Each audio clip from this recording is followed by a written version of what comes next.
بسم الله الرحمن الرحيم. السلام عليكم ورحمة الله وبركاته.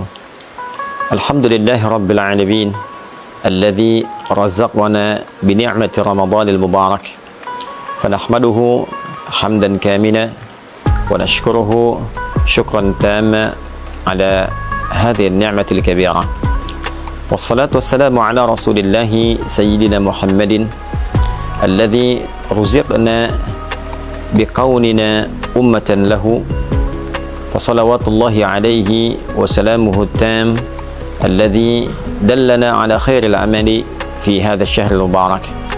اللهم صل وسلم وبارك على هذا الحبيب الكريم وعلى آله وصحبه أجمعين وبعد. Saudara-saudariku dimanapun Anda berada, Alhamdulillah kita sangat bersyukur pada Allah Subhanahu wa Ta'ala.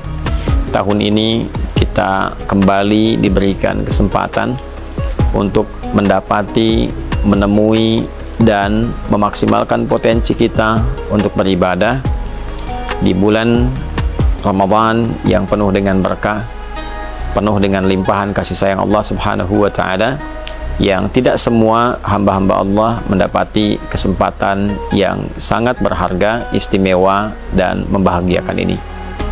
Untuk itu, penting kiranya kita mengetahui beragam keistimewaan dimaksud, sehingga dengan itu memberikan motivasi yang besar dan mendalam kepada kita untuk menyusun strategi, menyiapkan kurikulum amal, sekaligus memotivasi diri kita untuk senantiasa bersemangat dalam menjalankan semua kurikulum amalan yang telah kita dapati itu. Teman-teman, dimanapun Anda berada, di antara keistimewaan Ramadan yang tidak bisa ditandingi, sulit didapati di waktu-waktu lainnya adalah berlimpahnya anugerah Allah Subhanahu wa Ta'ala, yang diantara sekian banyak anugerah itu adalah ampunan Allah yang ditebarkan kepada seluruh hamba-hambanya tanpa kecuali dan mencakup semua jenis dan ragam dosa yang pernah dilakukan oleh seorang hamba. Terkait dengan ini, Nabi Sallallahu Alaihi Wasallam memberikan kabar gembira sekaligus penguatan akan hal dimaksud, dan didokumentasikan penguatan ini oleh Al-Imam Al-Bukhari juga Al-Imam Muslim, khususnya dalam kedua kitab sahih mereka. Di Al-Bukhari misalnya nomor hadis ke-38, pun demikian Imam Muslim menyantumkan dengan redaksi yang serupa di nomor hadis 760. Keduanya mengambil riwayat dari sahabat Abu Hurairah Abdurrahman bin Sakhr radhiyallahu taala anhu dari Nabi sallallahu alaihi wasallam, beliau bersabda, "Man shama Ramadana imanan wa ihtisaba, ghufira lahu ma taqaddama min dhanbi."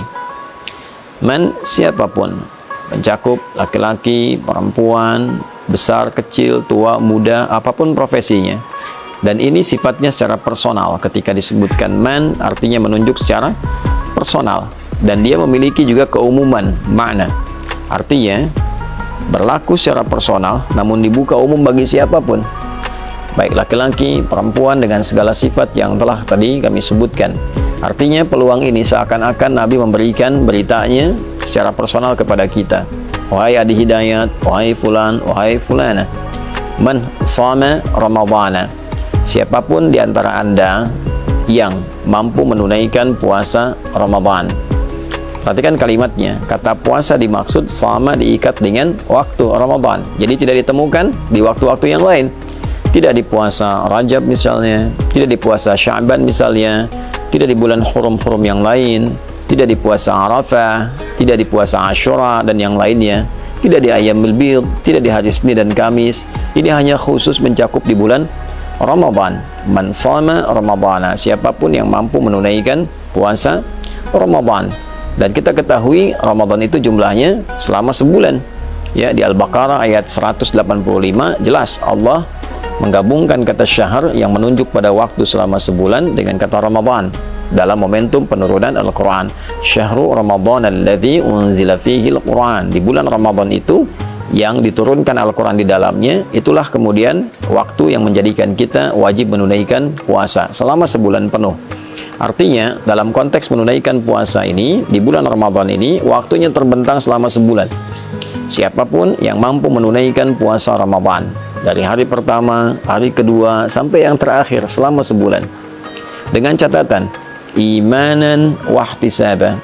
Imanan, ia kerjakan karena imannya, karena keikhlasannya pada Allah Subhanahu wa taala, keyakinannya untuk menyembah, mengagungkan dan menaati perintah Allah Subhanahu wa taala. Karena kalimat iman itu sandingannya adalah amal saleh. Jadi begitu disebutkan iman, pembuktiannya amal saleh. Misal Quran surah 103, wal 'asr innal insana lafi khusr illa alladziina amanu wa 'amilus shalihat. Jadi untuk menunjukkan seseorang beriman itu, maka pembuktiannya lewat amal saleh. Ya, pengertian terbaliknya, mafhum mukhalafahnya, ketika seseorang menunaikan amal dan disebut dengan saleh, maka tujuan utamanya adalah untuk membuktikan keimanannya. Kepada siapa? Kepada Allah. Jadi bukti iman itu adalah taat. Taat itu wujudnya adalah amal saleh, perbuatan kita yang ditujukan karena Allah Subhanahu wa taala.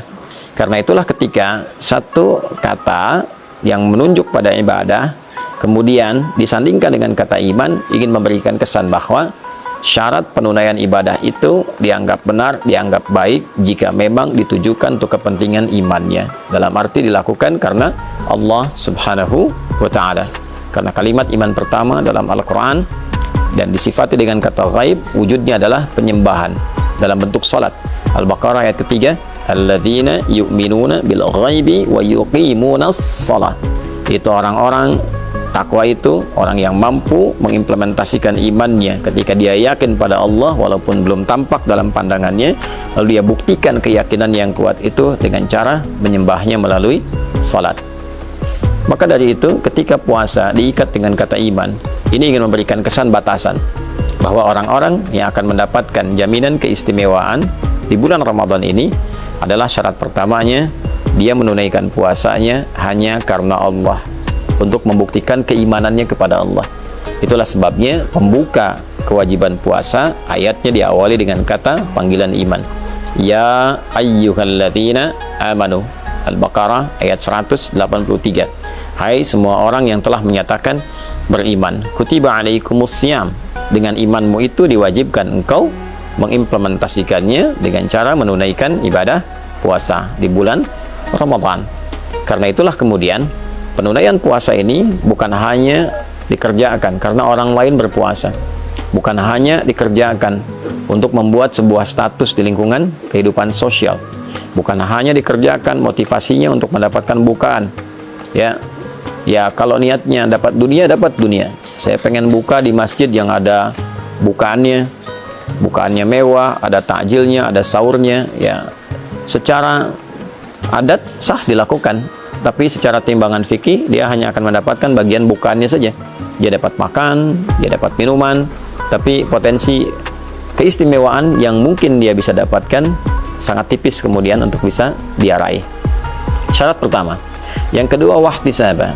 Ada iringan evaluasi diri, ada muhasabah di dalamnya, ada harapan mendapatkan pahala dari Allah Subhanahu wa ta'ala. Jadi yang dia harapkan ridha Allah, yang dia harapkan adalah Allah senang dengan puasanya. Lalu dia iringi dengan evaluasi diri dalam setiap puasa. Apa yang menjadikan selama ini belum kenal Allah? Kenapa selama ini imannya tidak terasa kuat? Kenapa selama ini ketika Allah panggil, rasa-rasanya telat untuk merespon? Dia evaluasi dari ujung kepala sampai dengan ujung kakinya. Maka ketika seorang menunaikan puasa dan dia kerjakan karena Allah, dia tinggalkan makannya lillah karena Allah, bukan karena sekedar hanya ikut orang tren puasa. Dia tinggalkan minumnya karena Allah, dia tinggalkan hubungan syahwatnya sementara waktu karena Allah, dan dia jaga hukum-hukum Allah, dia evaluasi dirinya. Ya, maka apa yang Allah berikan kepadanya? Ghufira lahu ma taqaddama min dzambi. Sepanjang dalam puasanya dia mencoba evaluasi diri, dosa pikirannya, dosa telinganya dari mulai mendengar yang salah, dosa lisannya bertutur yang keliru, dosa pandangannya melihat yang tidak benar, sampai ujung kakinya. Itu berpotensi saat dia berbuka diampunilah dosanya oleh Allah Subhanahu wa ta'ala. Dari mulai dia niatkan puasa, dia jalani sampai berbuka, benar dia lakukan itu, ghufira lahu ma taqaddama min dzambi. Ada peluang diampuni semua dosa-dosa yang pernah ia kerjakan. Itulah yang menyebabkan orang puasa itu ketika akan berbuka dia merasakan kebahagiaan yang sangat luar biasa. Bukan sekedar karena dia telah selesai menuntaskan tugasnya dan dia akan berbuka, begitu mendengar adzan ada satu gejolak dalam dirinya, aura yang berbeda dari biasanya, mendorong ia untuk berbahagia karena sekarang waktunya berbuka. Karena itu dalam hadis dikatakan farhatani lis-shaimi farhatani, bagi orang puasa ada dua kebahagiaan, ya. Farhatun inda yuftir, indama yuftir, satu kebahagiaan atau kama qala Rasulullah SAW, diraihnya ketika ia sedang berbuka, ya. Dan yang kedua, farhatun adalah satu kebahagiaan indama yalqa rabbahu bisyamihi, ketika ia kembali kepada Rabbnya dengan pahala puasa yang ditampilkan kepadanya. Maka saat ia berbuka ia gembira, bukan karena sekedar puasa telah selesai, tugas telah dilakukan, tapi dia bahagia pula karena pada saat itulah Allah berpeluang mengampuni semua dosa-dosa yang pernah ia kerjakan. Saat ia kembali kepada Allah, dia kembali dalam keadaan bersih, pahala telah dia dapatkan dari bacaan Quran, dari sholat, dari kajian-kajian, dari tilawah dan sebagainya, sehingga dia gembira. Dan disambutlah ia saat kembali itu dengan diperintahkan untuk memasuki pintu khusus dengan pahala puasanya, yaitu pintu Ar-Rayyan. Allah Subhanahu wa taala menyampaikan kepada Nabi untuk memberikan kabar gembira, inna fil jannati baban yuqalu Ar-Rayyan, di surga itu ada satu pintu yang disebut dengan Ar-Rayyan, la yadkhuluhu illa shaimun, tidak akan dimasuki oleh hamba manapun kecuali ahli puasa. Di antara ahli puasa itu ada yang menafsirkan rajin puasa, tapi juga pengertian spesifiknya adalah orang yang berhasil menunaikan puasanya yang ia kerjakan karena Allah, dan dia mengevaluasi diri seperti disifati dalam hadis Nabi SAW yang telah tadi diuraikan. Fa idza dakhaluhu ughliqa, kalau sudah masuk orang-orang dengan sifat ini, maka segera ditutup, tidak ada orang lain yang bisa masuk kecuali memiliki karakter yang serupa. Jadi teman-teman dimanapun berada, saya ingin mengajak pada diri pribadi dan kita semua untuk saling mendoakan. Dari mulai sejak awal kita menjalani ibadah puasa ini sampai ujungnya, tidak ada di antara kita yang tidak punya kesalahan. Tidak ada di antara kita yang tidak punya dosa. Yang dibawa ke akhirat bukan berapa banyak uang kita, bukan berapa tinggi status kita, bukan berapa luas ilmu kita, bukan berapa kuat tenaga kita. Yang dibawa pulang adalah timbangan antara pahala dan dosa. Berapa banyak amal solehnya, berapa banyak amal salahnya. Ketika ditimbang, apa yang bisa menutupnya? Maka kasih Allah menghadirkan Ramadan untuk kita, bukan yang lain, memberikan sebuah kesempatan yang dalam agar kita mampu memanfaatkannya dengan mengevaluasi diri dan berharap Allah membuat kita lebih baik dibandingkan dengan hari-hari sebelumnya. Nabi SAW bersabda dalam satu hadis yang didokumentasikan oleh Imam Al-Hakim An-Naisaburi dalam kitabnya Al-Mustadrak. Satu kali Nabi SAW bersabda, wa kama qala raghima anfu rajulin liman adraka ramadhana falam yughfar lahu. Sangat tercoreng kehormatan seorang muslim, sangat terhina, sangat jauh dari rahmat Allah seorang yang disampaikan kepada bulan Ramadan, tapi ia tak mampu mengkreasikan kesempatan yang diberikan untuk mendapatkan ampunan Allah Subhanahu wa ta'ala. Semoga Allah memuliakan kita, mengampuni dosa-dosa kita, memberikan kesempatan terbaik untuk mengisi sisa kehidupan kita dengan lebih mulia, dan mewafatkan kita dalam keadaan husnul khatimah. Allahumma taqabbal minna innaka antas sami'ul alim wa tub 'alaina innaka antat tawwabur rahim. Allahumma ighfir lana dhunubana ya Allah, ma qaddamna wa ma akharna, saghiran wa kabira. Allahumma rabbana atina fid dunya hasanah wa fil akhirati hasanah wa qina adzaban nar. Wa sallallahu ala sayyidina Muhammad wa ala alihi wa sahbihi ajma'in. Wa akhiru da'wana subhanakallahumma rabbana wa bihamdika asyhadu an la ilaha illa anta nastaghfiruka wa natubu ilaik. Walhamdulillahi rabbil alamin. Assalamualaikum warahmatullahi wabarakatuh.